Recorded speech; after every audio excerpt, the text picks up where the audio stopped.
मेरे प्रिय आत्मन,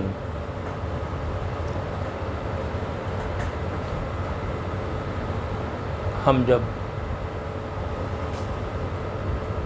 भगवान कृष्ण की चर्चा कर रहे थे, कुछ मित्रों के कई प्रश्न आए हैं, छोटे छोटे हैं, कुछ अजीब से भी हैं। आज हम उन पर थोड़ी सी चर्चा कर लेते हैं। पूछा है, कृष्ण की मुरली इतनी आकर्षक क्यों है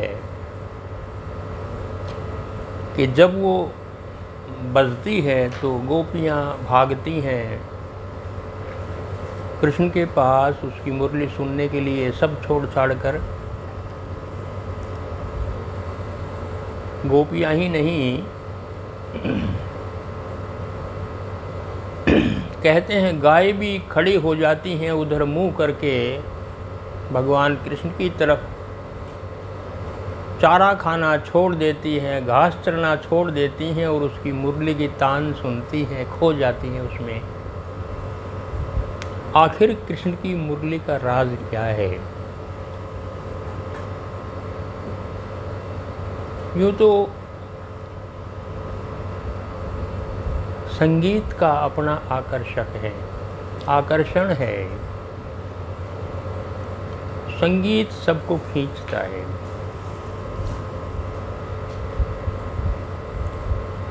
संगीत सबको मदमस्त बना देता है। संगीत स्वयं से जोड़ता है। संगीत अपने भीतर व्यक्ति को पहुंचाता है।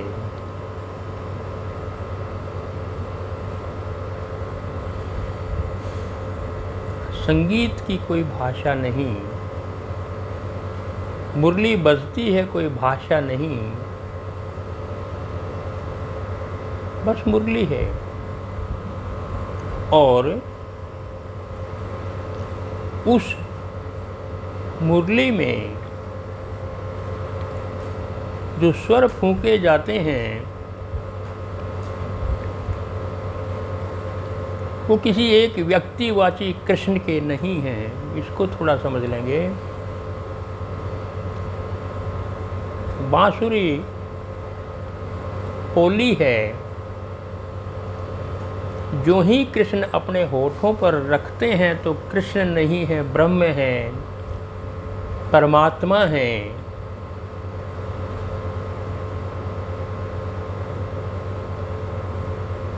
उनकी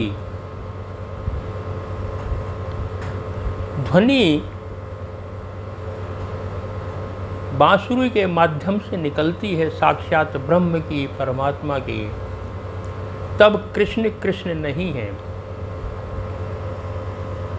इसको भी समझ लेंगे कि कृष्ण जब मुरली बजाते हैं तो किसी को आकर्षित करने के लिए या किसी को पसंद करने के लिए, प्रसन्न करने के लिए नहीं बजाते हैं। वो अपनी मस्ती में बजाते हैं। वो इसलिए नहीं बजाते कि गोपियाँ आएं, इसलिए नहीं बजाते कि गाय सुने या कोई भी सुने, बस वो मुरली बजाते हैं। और उससे यदि किसी को आनंद आता है, कोई आकर्षित होता है तो उनकी मर्जी की बात है। भीतर से जो जितना संवेदनशील होगा वो संगीत के प्रति आकर्षित होगा ही। संगीत तो सबको अपनी ओर खींचता है। और फिर कृष्ण की मुरली तो कृष्ण की मुरली है। वो जहाँ बजती है, ये ना समझें कि केवल राधा या गोपियाँ या गाय या कुछ और पक्षी वगैरह आकर्षित होते हैं या आनंदित होते हैं। वहाँ जो पेड़ पौधे खड़े हैं वो भी आनंदित होते हैं, वो भी प्रफुल्लित होते हैं। यमुना प्रफुल्लित होती है जब कृष्ण मुरली बजाते हैं। और उस मुरली में उसको सुन करके सब खो जाते हैं। खोने का अर्थ है कि मैं गिर जाता है, अहम गिर जाता है, मैं क्या हूँ ये मिट जाता है, एकमात्र मुरली की धुन रह जाती है।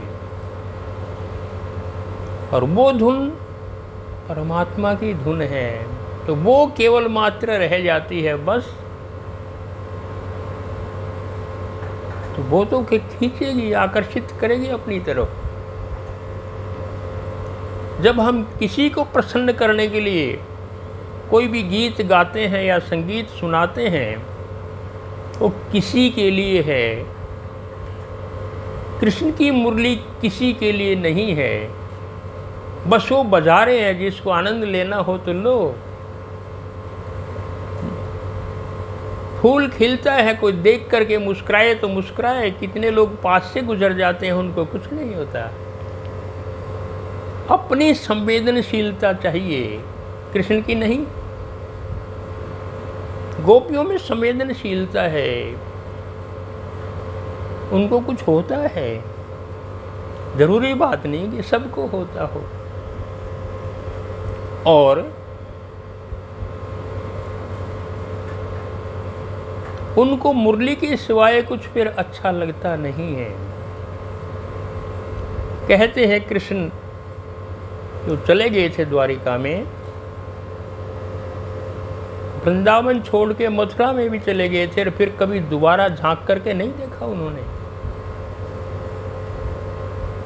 इतना कोई मोह नहीं, ममता नहीं। कहते हैं जब गोपियों की बात करते थे, वो बहुत प्रेम करती है, बड़े समर्पित हैं वो, ये वो प्रेम से भरी हुई है, तो उद्धव को आश्चर्य होता था। उद्धव कहता था ऐसा कैसे हो सकता है। उसने कहा आप जाके परीक्षा ले लो। और कहते हैं कि उद्धव आए राधा के पास, गोपियों के पास, उनको कहा कृष्ण कोई भगवान थोड़ा ही है, भगवान तो निराकार हैं, वो ब्रह्म कुछ और है, ये थोड़ा ही है। जिसको तुम भगवान मान करके बैठी हो वो भगवान नहीं है। मैं तुम्हें ब्रह्म का ज्ञान देता हूँ। और कहते हैं उद्धव ने वेदों का, उपनिषदों का अनेक प्रकार से ज्ञान दिया। ब्रह्म क्या है, निराकार है, सर्वव्यापक है, और जाने क्या क्या अनेक प्रकार की विधियां समझाई। जब समझा चुके, फिर पूछा कुछ प्रभाव हुआ। राधा कहती है आपकी सारा ज्ञान हमने सुन लिया उद्धव, हमने आपके ब्रह्म की बातें सुन ली, सारी सुन लिया। कृष्ण की वंशी को क्या रहा और सुनना बाकी। इतना कुछ सुनने के बाद राधा फिर वहीं की वहीं। और क्या कहती हैं, सुन लिया कृष्ण की वंशी को, क्या रहा और सुनना बाकी। पी राम नाम रस लिया, अगर क्या रहा और पीना बाकी। पी राम नाम रस लिया, क्या रहा फिर पीना बाकी। वो कह रही हैं ब्रह्म ज्ञान रूखा सूखा है, उसमें रस नहीं है। रस तो राम के नाम में है, रस तो कृष्ण के नाम में है, रस तो मुरली की तान में है, कृष्ण की वंशी की तान में रस है। तुम्हारे ये रूखा सूखा ब्रह्म ज्ञान हमें बिल्कुल हजम नहीं होता। इसलिए वो कह रही है ये बात। अब इसको दूसरे रूप में लें कि तब तो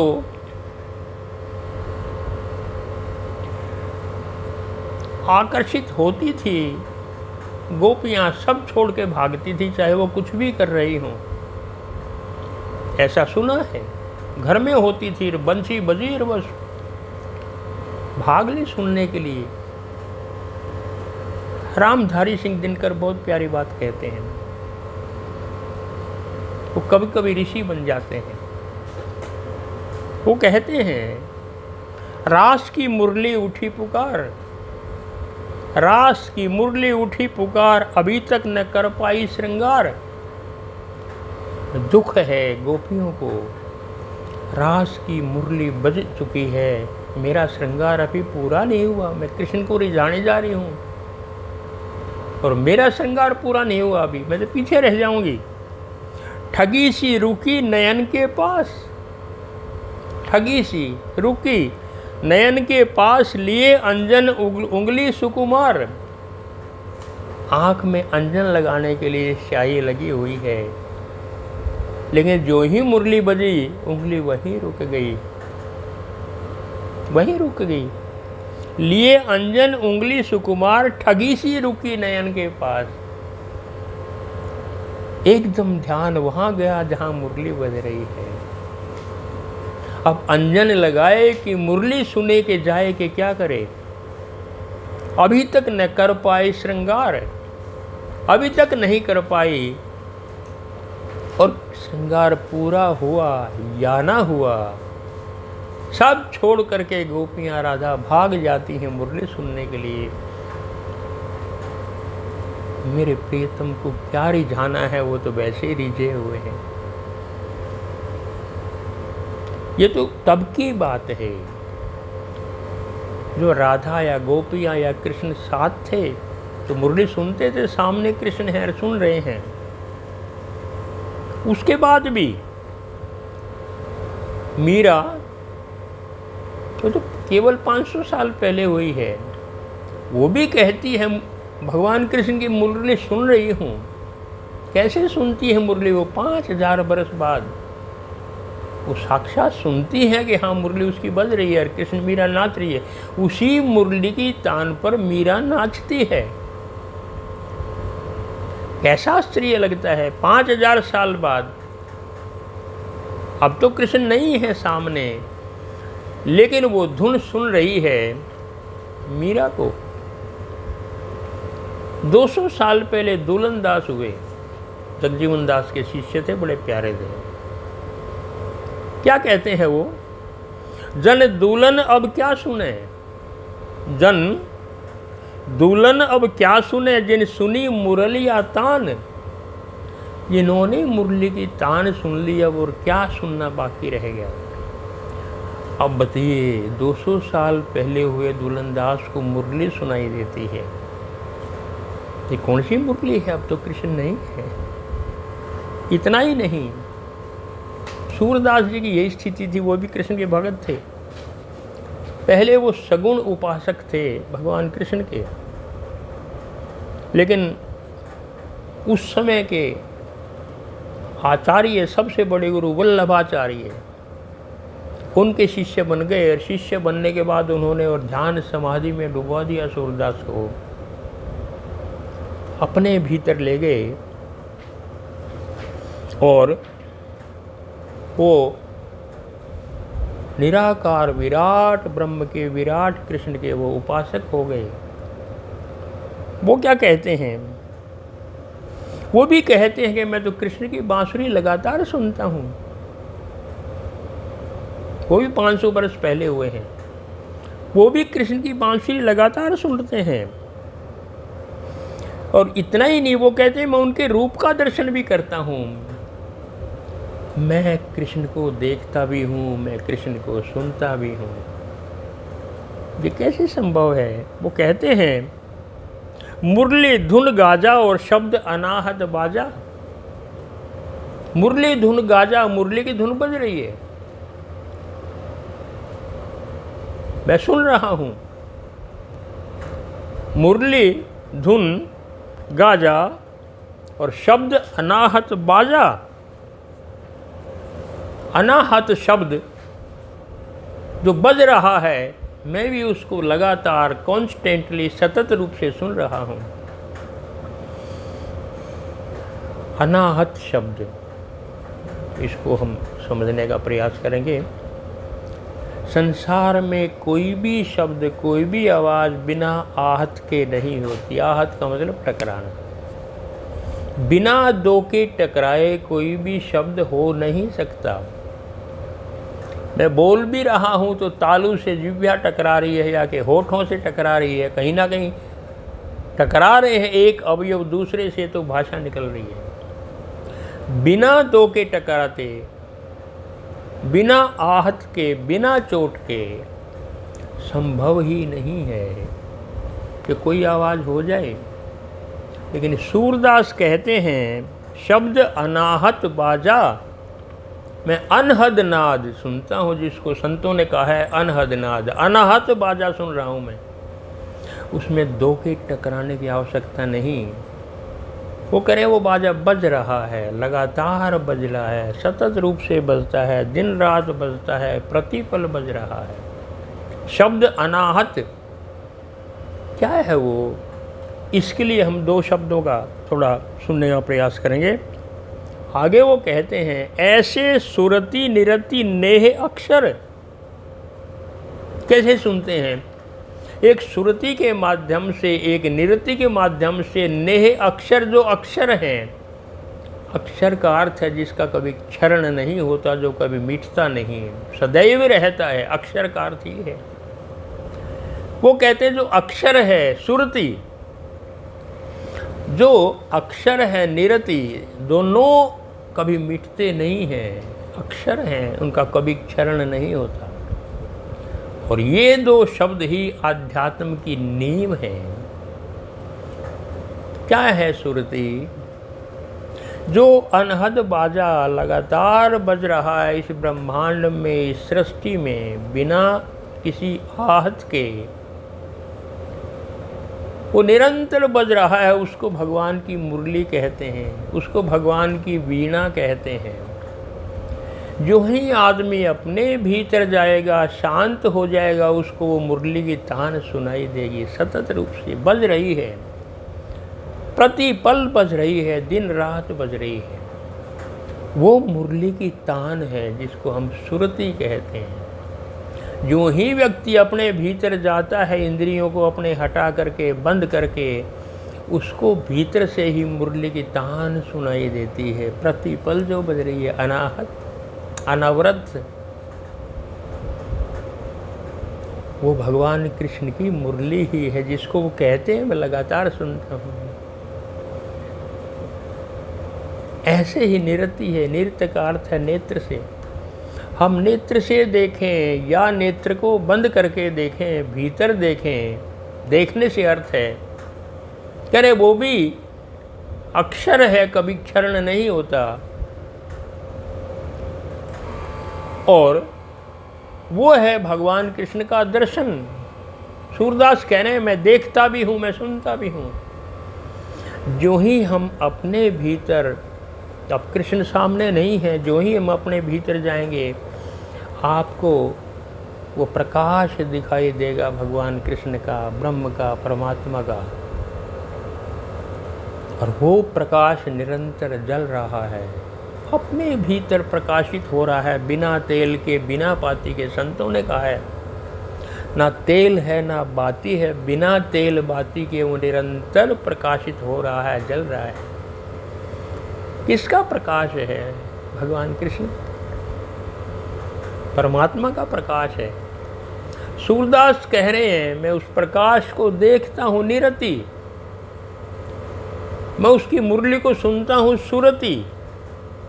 जो ही हम सुरति और निरति को समझ जाएंगे, हम पाएंगे कृष्ण की मुरली सदैव बज रही है। अब आवश्यक नहीं कि हम उसी युग में जाएं जब कृष्ण हो और वो हमारे सामने बजा रहे हों। कृष्ण की मुरली तो सदा बजती है, क्योंकि कृष्ण तो सदा हैं। उनका प्रकाश सदा दिखाई देता है, उस प्रकाश में कृष्ण के दर्शन होते हैं। कृष्ण का ही तो प्रकाश है वो। कभी भी जो ही आप परम शांत हो जाएंगे, अपने भीतर डूबेंगे,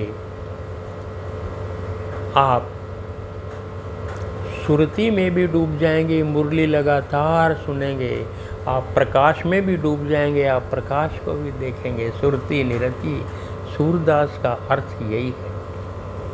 इसलिए सुनने वाले आवश्यक नहीं कि कृष्ण हो, वो अभी भी सुनते हैं। कृष्ण की मुरली सतत बज रही है। इतना ही नहीं, उनकी वीणा भी बजती है, उनकी मुरली भी बजती है, जिसको अनुभव है। अब मैं कैसे बताऊं कि हमने निरंतर सुनते हैं, और वो बदलती रहती है। कभी बाजे की तरह बजती है, कभी मुरली के कई तानों कई रागों में बजती है, कभी वीणा की तरह बजती है। कैसे कैसे राग निकलते हैं, आप भीतर जाइएगा तो सुनेंगे। मुरली की तान कृष्ण की अभी भी बज रही है। बस हम तैयार हो जाएं डूबने के लिए। हम डूबने के लिए तैयार हो जाएं तो सब कुछ होगा। और हम तैयार नहीं हैं तो हमारा भीतर से संवेदनशीलता चाहिए, इसलिए बड़ी आवश्यक है। हम इस दो शब्द को जो ही सुनेंगे, कृष्ण आज भी नाच रहे हैं, कृष्ण आज भी मुरली बजा रहे हैं, उनका महारास अभी भी चल रहा है। इसलिए 5000 बरस के बाद भी हजारों हजारों लाखों लाखों उनके जो भक्त हैं अभी भी उसका आनंद लेते हैं। ऐसा नहीं कि अब कृष्ण नहीं है तो भक्ति नहीं मिलेगी, अभी भी डूबे रहते हैं उसकी धुन में, और वही आनंद लेते हैं जो कभी राधा ने लिया था, जो कभी गोपियों ने लिया था। आज कोई कम नहीं हुआ है, बस रास लेने वाले चाहिए। थोड़ी सी ही हमने इस पर चर्चा की है, कृष्ण की मुरली कैसे बजती है, हम उसमें डूबेंगे। क्योंकि आवश्यक नहीं, जैसे लोग कि अभी भी कृष्ण आएंगे और फिर मुरली बजाएंगे और फिर वो गौओं को चराएंगे और फिर वो मोर मुकुट होगा और फिर सुदर्शन चक्र, ये संभव नहीं है। जब जिस युग में आते हैं उस युग में जिस चीज़ की आवश्यकता होती है वो कृष्ण प्रकट हो जाते हैं उसी रूप में। लेकिन उनकी जो तरंगे हैं वो सदा सदा रहती हैं, वो आज भी हमारे पास है। बस ये सोचने वाली बात है। हम भी डूबना चाहें तो उसमें डूब सकते हैं, जैसे मैंने बता दिया। एक किसी ने प्रश्न पूछा है, गीता भगवान कृष्ण ने कही है या कि महर्षि व्यास ने लिखी है? यदि महर्षि व्यास ने भी लिखी है तो भी तब लिखी है जब कृष्ण हुए हैं। कृष्ण ने कही है तो व्यास ने कह दी है। यदि कृष्ण नहीं हुए हो तो महर्षि व्यास कभी गीता कह नहीं सकते थे। इस बात को समझ लें, संभव ही नहीं है। बिना कृष्ण के गीता अस्तित्व में नहीं आ सकती कभी भी। ये प्रमाण है कि किसने कही। गंगोत्री प्रमाण नहीं है गंगा का, गंगा प्रमाण है कि गंगोत्री है ही। यदि गंगा निकलती है, गंगोत्री है तभी तो निकलती है। यदि गीता है तो कृष्ण है ही, और किसी प्रमाण की आवश्यकता नहीं है। गीता है इसलिए कृष्ण है, कृष्ण है ही, उसमें कोई ज़्यादा पूछने की आवश्यकता नहीं है। जैसा मैंने कहा कि यदि गंगा है तो गंगोत्री तो है ही। यदि गीता हमारे सामने है तो बिना कृष्ण के कोई भी गीता कह ही नहीं सकता। जरूरी बात है, इसलिए हम ये प्रश्न ही ना उठाएं कि महर्षि व्यास ने भी लिखी है तो भी कृष्ण हैं तो लिखी है। कोई तो लिखेगा, कोई तो कहेगा, भाव किसी के भी हो, ये आवश्यक है। एक और छोटा सा प्रश्न है। भगवान कृष्ण ने कहा है, सर्वधर्मान परित्यज्य मामेकम शरणम व्रज। सारे धर्मों को त्याग करके मेरी शरण में आ जा। एक और कहा है, दूसरे के धर्म में जीने से अच्छा है कि स्वधर्म में मर जाना अच्छा है, अपने धर्म में। इसको भी हम समझ लेंगे।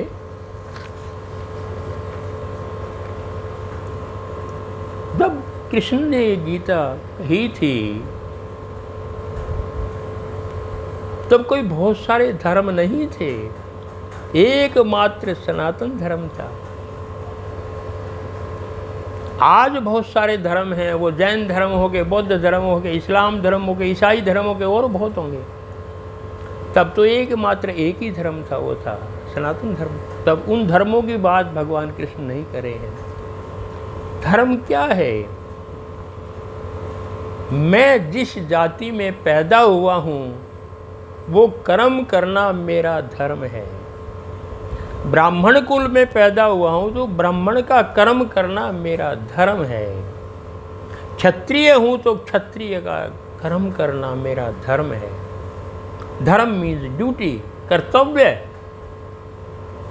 कृष्ण कह रहे हैं अर्जुन को, जब अर्जुन ने कहा, गांडीव फेंक दिया, मैं तो भिक्षा मांग के खा लूँगा, मुझे राज नहीं चाहिए, मैं तो जंगल में चला जाऊँगा, ऐसा राज्य मुझे नहीं चाहिए, सबको मार करके, सब मेरे अपने हैं। कृष्ण को इस बात का दुख नहीं है कि मैं मार रहा हूँ, उसने सारी उम्र मारा है, क्षत्रिय है, मारना उसका काम है, युद्ध में खड़ा है तो मारेगा। मारने का कोई डर नहीं। डर किस बात का है? मोह है, मेरे अपने। मोह के कारण वो द्वंद्व में पड़ गया है। मेरे पिता में, मेरे गुरुजी, मेरे चाचा, मेरे ताऊ, मेरे मेरे मेरे, उनके मोह के कारण उसका गांडीव नहीं चल रहा है। मारने से नहीं डरता, मोहग्रस्त हो गया है, इसलिए उसको डर यही है कि मैं तो भीख मांग के खा लूँगा, मैं नहीं युद्ध करता। और कृष्ण ने यही कहा है कि तू क्षत्रिय है, युद्ध में खड़ा है, अब तेरी ड्यूटी क्या है, तेरा कर्तव्य क्या है? केवल युद्ध करना तेरा कर्तव्य है। इधर उधर की ये तो ब्राह्मणों की बात तू कर रहा है कि मैं तो सन्यास ले लूँगा, मैं तो भी चला जाऊँगा। तू ब्राह्मण कभी हो ही नहीं सकता, तू अभी केवल क्षत्रिय है। तू क्षत्रिय है का कार्य कर, क्षत्रिय कर्तव्य कर। क्षणिक मोह तुझे हुआ है, उसमें द्वंद्व आ गया है, इसलिए तेरा धर्म क्या है? तू क्षत्रिय है, युद्ध में खड़ा है। युद्ध में खड़े हुए क्षत्रिय का एक ही काम है कि वो युद्ध करे, बस। कौन मरता है कौन मारता है इसका उसे कोई अर्थ नहीं है। तेरे जो भीतर रक्त है वो क्षत्रिय का है, जो अणु है, अणु अणु में तेरे भीतर क्षत्रिय बसा हुआ है। यदि तू सन्यास लेकर के जंगल में भी चला जाएगा, वहाँ भी कुल्हाड़ी चढ़ाएगा, पेड़ों को काटेगा, काटने मारने से तू रह ही नहीं सकता, क्योंकि तेरे भीतर के तत्व ऐसे हैं। इसलिए कृष्ण कह रहे हैं तेरा धर्म क्षत्रिय का है, और यहाँ खड़ा होकर युद्ध में केवल तू क्षत्रिय की बात कर, मरना मारना छोड़ दे किसको मारता है। इसलिए कहा है कि दूसरे के धर्म में जीने से, तू ब्राह्मण बनना चाहता है सन्यास लेकर के, उस धर्म तो जी नहीं सकता, तू ब्राह्मण बन ही नहीं सकता। तू ब्राह्मण वेश में भी तू क्षत्रिय का काम करेगा, काटेगा पाड़ेगा, आदमियों को नहीं तो पेड़ों को काटेगा। इसलिए कह रहे हैं उस धर्म में आधा अधूरा रहेगा, उसमें जीने से अच्छा है कि स्वधर्म में, अपने धर्म में तू मर कर भी जी, उसी में मर जा, कोई बात नहीं। युद्ध में लड़ता लड़ता भी मर जाएगा तो कोई बात नहीं है। अपने धर्म में मराना, अपना कर्तव्य करते हुए मरना, कोई दिक्कत नहीं है, कोई कठिनाई नहीं है, बड़ी अच्छी बात है। कृष्ण इसलिए स्वधर्म की बात कर रहे हैं कि तुम्हारा धर्म केवल अब क्षत्रिय का है, युद्ध में तू खड़ा हुआ है, और इसलिए तू अब यही कर और कुछ नहीं करना। स्वयं की पहचान कर, तू क्या है, मैं क्षत्रिय हूँ, बस। तू इसलिए अपने धर्म में मर भी जाएगा तो वो श्रेयस्कर है, इसके बजाय कि तू कह रहा है मैं संन्यास ले लूँगा, वो श्रेयस्कर नहीं है। ये भगवान स्वधर्म की परिभाषा समझा रहे हैं, इसको थोड़ा समझ लेंगे। एक दो और छोटी छोटी इंक्वायरीज है। एक तरह से किसी ने पूछा है, अजीब प्रश्न पूछते हैं मित्रों को, अच्छी बात है कि चाहे राम हो, चाहे कृष्ण हो, चाहे शिव हो, सबका रंग नीला दिखाया है, सांवला दिखाया है, गहरा दिखाया है। क्यों? क्या सभी सांवले थे? क्या सभी नीले थे? क्या सबके रंग सांवरे थे? सबके रंग काले थे? जिसको भगवान कहते हैं वो सारे ऐसे दिखाए जाते हैं, क्या ये संभव ऐसे थे? प्रश्न पूछा है। इसको हम थोड़ा इस रूप में लेंगे। भगवान कृष्ण को भी सांवरिया कहते हैं, राम को भी सांवरिया कहते हैं, जबकि राम कृष्ण तो बहुत रंगीले थे, जाने कितने रंगों के होंगे। और मैं भी कह रहा हूं कि हाँ होंगे, कोई कठिनाई नहीं है, लेकिन ना भी हो तो भी जो हम चित्र देखते हैं कृष्ण का, राम का, वो कौन बनाते हैं? वो चित्रकार बनाते हैं। इसको समझ लेंगे थोड़ा सा। चित्रकार बनाते हैं, और चित्रकार ने देखा है कि कृष्ण की गहराई बहुत ज़्यादा है, राम के व्यक्तित्व की गहराई बहुत ज़्यादा है। उस गहराई तक पहुंचना बहुत कठिन है। कृष्ण का व्यक्तित्व कितना गहरा है। जब भी हम गहराई की बात करेंगे, चित्रकार कैसे दिखाएगा? जो ही आप किसी समुद्र की गहराई देखेंगे, जितना गहरा होगा वो नीला होगा। झील में झांक करके देखो, जितनी गहरी झील होगी उतनी नीली होगी। आकाश में झांक करके देखो, जितना गहरा होगा आकाश का रंग नीला होगा।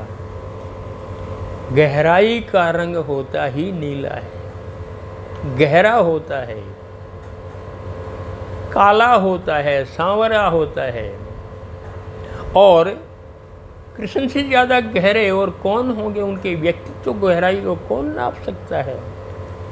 जब चित्रकार के सामने कहेंगे कि वो बहुत गहरा व्यक्तित्व है उनका, तो चित्रकार क्या दिखाएगा, कैसे दिखाएगा गहराई को? वो इसलिए दिखाएगा कि उनका रंग सांवला बना देगा। मैं फिर कह रहा हूँ, मैं ये नहीं कह रहा है कि उनका रंग ऐसा नहीं हुआ होगा, ऐसा ही होगा, हो सकता है सांवरे हों, लेकिन फिर भी जब चित्रकार बनाएगा तो ये भी हो सकता है कि उनकी जितना भी नीला होगा, जितना भी झील हो के, समुद्र हो के, और कहीं जल हो के, आकाश हो, वो सदैव नीला दिखाई देता है। उसकी गहराई की ये पहचान है कि वो कितना गहरा है। इसको थोड़ा हम समझ लेंगे इस रूप में। दूसरी बात, गोरा रंग सदा फ्लैट होता है, उथला उथला होता है। गोरे रंग से आप कभी भी बोर हो सकते हैं, गोरे रंग में कोई गहराई नहीं होती। सांवले रंग में यदि डूब जाए आदमी तो डूबता ही रहता है, कोई अंत नहीं है उसका। सांवले में डूबा जा सकता है, गोरे रंग में कभी नहीं डूबा जा सकता। आज आप देखते होंगे यूरोप में, अमेरिका में, वहाँ तो गोरी लड़कियां हैं सारी की सारी, उनका रंग ही गोरा है, लेकिन वो इस गोरे रंग से बोर हो चुके हैं। लड़कियां समुद्र किनारे जाती हैं और नग्न होकर के एक तरह से पड़ जाती हैं रेत में समुद्र के किनारे, और धूप लगाती हैं, और वो कहती हैं धूप हमें थोड़ा सांवला कर दे, थोड़ा काला कर दे तो अच्छा है। वो प्रयास कर रही है, मैंने स्वयं जा करके देखा है। वो इसलिए लेटती हैं कि हमारा जो गोरा रंग है ये बेकार हो गया, इसमें थोड़ा सा सांवलापन आ जाए। जैसे भोजन में नमक मिलता है तो इसमें नमक आ जाएगा शरीर में, हम सांवले हो जाएंगे। कहना वो रंग की गहराई वो प्रयास कर रहे हैं। हमारे यहाँ तो है ही सांवला रंग, जहाँ हम पैदा हुए। तो भगवान कृष्ण जितना भी गहरा होगा, उस गहराई में नीले रंग में जो भी डूबा वो पार हो गया। जब भी कोई संस्कृति शिखर पर पहुँचती है, उसकी फैलाव की आकांक्षा, जैसे गोरे रंग की फैलाव की आकांक्षा है, वो समाप्त हो जाती है। फिर वो गहराई की तरफ जाती है, और वहाँ की संस्कृतियाँ बहुत बहुत आगे बढ़ गई हैं आजकल। इसलिए वो चाहती है सांवला रंग हो, हम सांवले पर मर रहे हैं क्योंकि हमारी संस्कृति अभी बहुत पीछे रह गई है।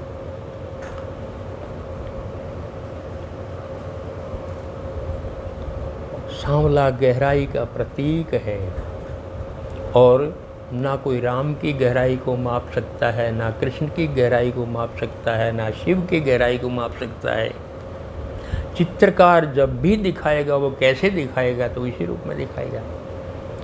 यदि 8 भुजाओं की माँ दुर्गा है, हम कहेंगे इतनी शक्ति है उसमें कि 8 भुजाओं जितनी शक्ति है।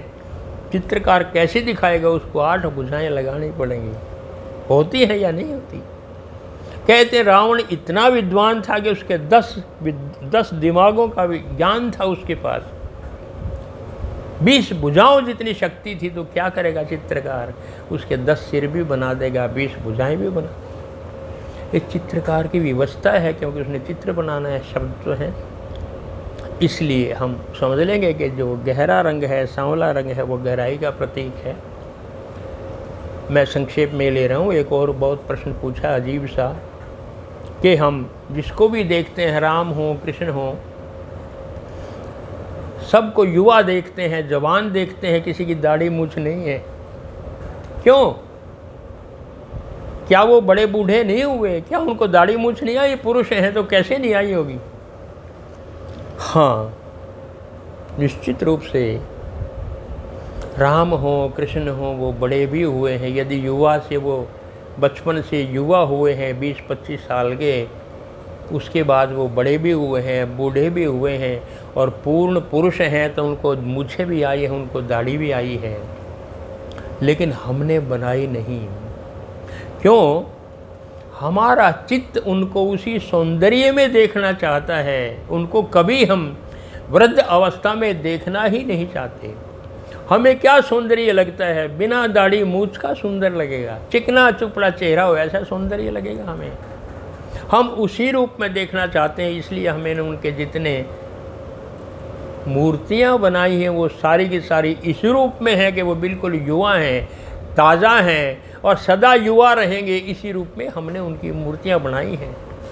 वो तो सब कुछ हुए हैं, बड़े भी हुए, सब हुए हैं। दूसरी बात एक और बता रहा हूँ, सारे बड़े चित्रकार प्राय पुरुष हुए हैं। और पुरुष की दृष्टि में सौंदर्य क्या है? पुरुष की दृष्टि में सौंदर्य नारी में है, और नारी के तो दाढ़ी मूछ होती नहीं है। जो ही पुरुष सौंदर्य बनाएगा तो उसको बिना दाढ़ी मूछ के बनाएगा, चिकनी चुपड़ी बनाएगा। और इसलिए पुरुषों ने बनाई है, क्योंकि वह ऐसा पसंद करते हैं इसी रूप को, इसलिए पुरुषों ने बनाई है। यदि ये मूर्तियाँ किसी स्त्री कलाकार ने बनाई होती तो निश्चित रूप से वो पुरुष को दाढ़ी मूछ लगा देते, क्योंकि उनको पुरुष का सौंदर्य यदि पसंद है, उनको मूछें पसंद है। ये भी एक कारण है।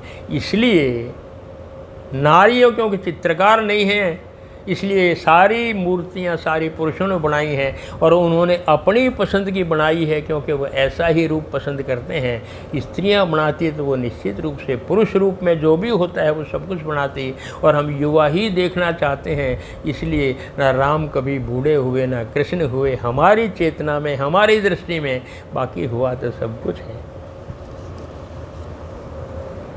एक और प्रश्न पूछा है, और भी है, अभी समय नहीं है। कृष्ण क्या अपहरण के सम्राट हैं? उन्होंने अपहरण किया रुक्मिणी का, स्वयं भी किया, और स्वयं अपनी बहन सुभद्रा का अपहरण करवा भी दिया अर्जुन के साथ। क्या ये ठीक है अपहरण करना किसी लड़की का? हाँ, निश्चित रूप से आज की व्यवस्था में, आज के समाज में, आज की धारणाओं में ये बहुत बुरा लगता है। समाज की व्यवस्थाएं, समाज की धारणाएं, उसके विचार बदलते रहते हैं। वो 5000 वर्ष पहले की बात है, आज कुछ और है। उन दिनों तो कभी जुआ भी खेला जाता था, मना नहीं करते थे, जो महाभारत में हुआ। आजकल कोई जुआ खेलेगा तो जेल में होगा, अपराध है।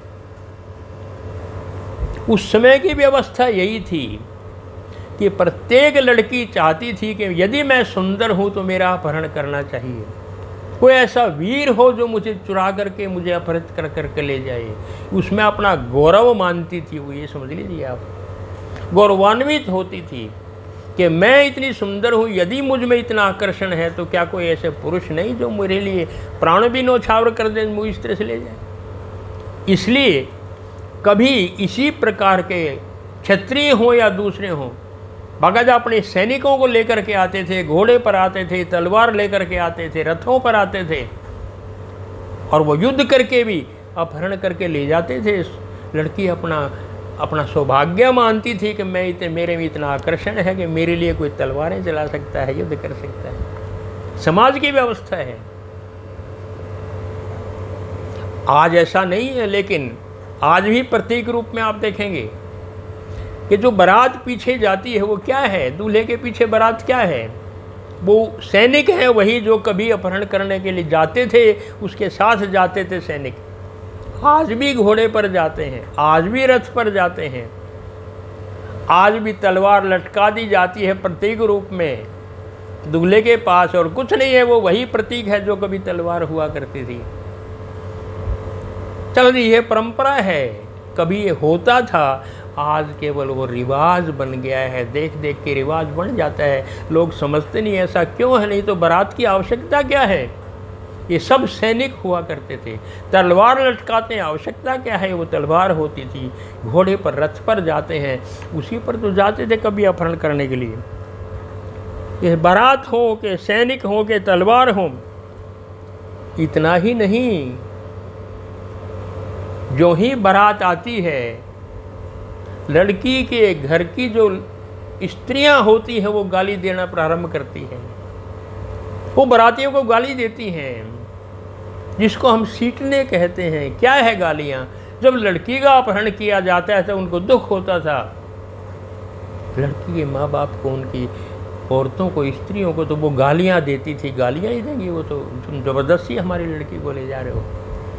आज भी वो गालियां दी जाती हैं, लेकिन आज वो गालियां अनौपचारिक हैं। औपचारिक हैं तो उसको अच्छा समझा जाता है, उसको सीटने के लिए इसको व्यंग्य समझा जाता है, बल्कि बहुत अच्छा है, व्यंग्यात्मक है, अच्छा लग रहा है आजकल। लेकिन है वही चीज़ जो कभी हुआ करती थी, आज भी वो गाली देते हैं, आज गाली अच्छी लगती है। तो वही परंपरा हमारी जो प्राचीन समय से चल रही है, इसको हम यदि इस रूप में समझेंगे तो हम पाएंगे जो उस समय हुआ वो उस समय का था, जो आज हो रहा है वो आज की व्यवस्था है।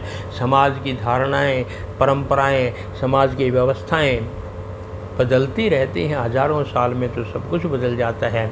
इसलिए कृष्ण को ये ना कहें कि वो अपहरण भूषण है, उस समय की आवश्यकता थी कि ऐसा होना ज़रूरी है। आज भी चाहे वो ना हो, लेकिन कॉलेज में आज भी यदि लड़की को कोई लड़का धक्का ना मारे एक बार दो बार रोज़, वो समझती है मेरे में तो कोई आकर्षण ही नहीं है। यदि लड़की को छेड़े नहीं थोड़ा बहुत तो वो समझती है क्या मेरे में इतना आकर्षण नहीं, क्या मैं सुंदर नहीं हूँ। और जो ही जितने उसके पीछे लड़के लगते हैं वो और लड़कियों को बताती है मेरे पीछे लगे हुए हैं, पता नहीं मेरे में क्या है, मैं इनको घास भी नहीं डालती, भैया है मेरे पीछे ये लग रहे हैं। उनको भीतर से बहुत प्रसन्नता होती है कि मुझ में कितना आकर्षण है, मैं कितनी सुंदर हूँ कि मेरे पीछे लड़के। आज भी उनका भीतर से आकांक्षा होती है कि मेरे साथ कोई ऐसा करे। ये युगों युगों से होता रहा है। स्त्री प्राकृतिक है, उसका ये स्वभाव है, उसका ये आकांक्षा है, और पुरुष भी प्राकृतिक है, उसकी ये आकांक्षा है कि वो ऐसा करे, और ये स्वभाव तो हो रहा है। वो चाहे कृष्ण के साथ भी हो या राम बारात लेकर के जाते हैं उनको भी व्यंग्य सुनना पड़ता था। सभी कुछ ऐसा है और ऐसा ही चल रहेगा। कृष्ण के बारे में कुछ थोड़ी सी बातें कही हैं, बहुत संक्षेप में छोटे छोटे प्रश्नों के रूप में, और फिर कभी और कृष्ण के बारे में चर्चा करेंगे तो फिर आगे बढ़ेंगे। आज इतना ही। जय श्री राम।